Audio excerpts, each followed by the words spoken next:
Kubu istri Ferdi Sambo, sayatan di leher Brigadir J bekas autopsi. Terkait berita-berita yang semakin hari, yang semakin kita lihat semakin berkembang isunya, semakin berkembang opininya, sehingga kami meminta arahan atau berkonsultasi mengenai hal-hal tersebut ke Dewan Pers, sehingga kami tetap pada jalur koridor kode etik jurnalistik. Ini leher, boleh Bang? Atasin lagi boleh Pak? Leher ini ada robek ke sini. Kita tidak tahu robekan apa ini dan dijahit ya. Tetapi ini ada melingkar dari sini ke sini. Ini ya, tolong diperhatikan ya. Ada lingkaran jerat di lehernya ini, bekasnya. Memar keliling ini ya. Dari paling belakang masuk ke sini nih. Dan ini meninggalkan bekas di sini. Ini kami semakin yakin bahwa bekas jejak ini adalah diduga dari belakang diikat lehernya. Dalam konteks ini kami memang melihat beberapa media ada yang beritanya bersifatnya spekulasi, kemudian yang kedua itu berasal dari sumber tidak resmi, kemudian yang ketiga itu adalah prejudis atau misalkan peradilan di luar peradilan jalanan. Itu yang harus dihindari. Ya artinya dari perkembangan yang ada kita kan bisa membaca, bisa melihat juga berbagai berita yang kemudian sesuatu yang belum utuh ceritanya tetapi kan sudah terpublish gitu kan. Jadi sekali lagi ini ada juga privasi orang gitu kan, dan terakhir sekali lagi kode etik jurnalistik menjadi penting. Sesuatu yang memang belum jelas kan tidak bisa juga itu menjadi sesuatu yang dianggap baku. Code of conduct-nya mesti jelas gitu. Tidak rasanya, tidak sepertinya, dan tidak katanya. Itu menjadi penting. Tim kuasa hukum istri Irjen Ferdi Sambo, Arman Hanis, menyentil kubu keluarga Brigadir J, khusus pengacara yang berspekulasi ada bekas jeratan di leher jenazah Brigadir J. Arman mengingatkan kuasa hukum keluarga Brigadir J agar lebih bijaksana dalam melontarkan pernyataan, sehingga tidak perlu dengan spekulasi ataupun asumsi terkait adu tembak ajudan Irjen Ferdi Sambo. Dia menanggapi pernyataan pengacara Brigadir J yang menyatakan temuan jeratan di leher, padahal kata Arman itu bekas autopsi. Lebih lanjut, Arman meminta publik dapat sabar menunggu penuntasan kasus dari kepolisian. Pihaknya yang juga siap mengambil langkah hukum kepada siapapun yang melontarkan pernyataan bersifat spekulasi dalam perkara kematian Brigadir J. Ucapan dokter forensik, Ketua Tim Dokter Forensik Autopsi Ulang Brigadir J, Adi Firmansyah Sugiharto, menyampaikan bahwa penanganan ekshumasi memiliki sejumlah kesulitan tersendiri.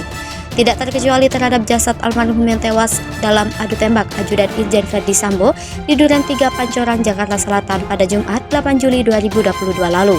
Namun begitu, kata Ade, pihaknya terbilang mendapatkan hasil yang cukup untuk pemeriksaan lebih lanjut.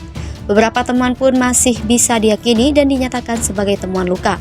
Menurut Ade, seluruh sampel hasil pemeriksaan jasad Brigadir J telah dikumpulkan dan akan dibawa ke Jakarta untuk pemeriksaan mikroskopik di Laboratorium Patologi Anatomik Rumah Sakit Cipto Mangunkusumo. Ade mengatakan, selain adanya tanda-tanda pembusukan, pihaknya turut melihat adanya kondisi dari jenazah pasca autopsi awal, seperti adanya sayatan untuk membuka kepala yang biasanya dilakukan mulai dari tonjolan tulang mastoid kanan ke arah kiri. Semua hasil pemeriksaan tersebut, lanjut Ade, tentunya membutuhkan waktu menuju hasil kesimpulan autopsi ulang, termasuk melalui proses pemeriksaan laboratorium demi memastikan kebenaran luka. Pengacara keluarga Brigadir J, Komarudin Simanjuntak, mengaku menemukan bukti baru terkait dugaan pembunuhan berencana yang menewaskan kliennya. Hal itu terungkap dari temuan bukti luka jerat di leher almarhum. Komarudin menunjukkan bukti-bukti tersebut melalui sejumlah foto. Menurut dia, hal itu yang menjadi alasan kuat mengapa visum ulang harus dilakukan kepada almarhum J dengan membongkar kuburannya. 2 dari 3 halaman. Ancam ambil tindakan hukum. Ketua Tim Dokter Forensik Autopsi Ulang Brigadir J, Ade Firmansyah Sugiharto, menyampaikan bahwa penanganan ekshumasi memiliki sejumlah kesulitan tersendiri. Tidak terkecuali terhadap jasad almarhum yang tewas dalam adu tembak ajudan Irjen Ferdi Sambo di Duren 3 Pancoran, Jakarta Selatan pada Jumat 8 Juli 2022 lalu. Semua hasil pemeriksaan tersebut, lanjut Ade, tentunya membutuhkan waktu menuju hasil kesimpulan autopsi ulang, termasuk melalui proses pemeriksaan laboratorium demi memastikan kebenaran luka. Saya ingatkan advokat itu profesi ahli hukum, bukan ahli nujum atau ahli sihir, kata tim pengacara Putri Chandrawati Patra MZ, Rabu 27 Juli 2022 kemarin. Menurut mantan ketua Yayasan LBH Indonesia itu mendapat yang berdasarkan asumsi akan menggiring opini masyarakat yang menyesatkan. Patra meminta masyarakat menunggu proses penyidikan kematian Brigadir Joshua yang dilakukan tim khusus bentukan Kapolri Jenderal Polistio Sigit Prabowo. Sebelumnya, Kepala Divisi Humas Polri Irjen Pol Dedy Prasetyo meminta pengacara keluarga Brigadir J untuk menyampaikan informasi sesuai dengan hukum acaranya. Tidak berspekulasi menyampaikan informasi mengenai luka-luka dan benda-benda yang bukan keahliannya. Jenderal Bintang 2 itu juga berharap media dapat meluruskan berbagai macam spekulasi terkait informasi yang berkembang dalam pengungkapan kasus Brigadir J. Tim kuasa hukum keluarga Brigadir J menyampaikan ada kejanggalan kematian Brigadir Nofriansah Yosua Huta Barat atau Brigadir J yang dilaporkan karena baku tembak. Terdapat sejumlah luka sayatan, memar dan luka membiru. Luka di leher diduga digerek dengan benda tertentu, serta luka pada jari dan kaki. Kecurigaan atas luka-luka di tubuh Brigadir J tersebut mendorong pihak keluarga membuat laporan polisi di Barreskrim Polri atas dugaan pembunuhan berencana dan meminta dilakukan autopsi ulang.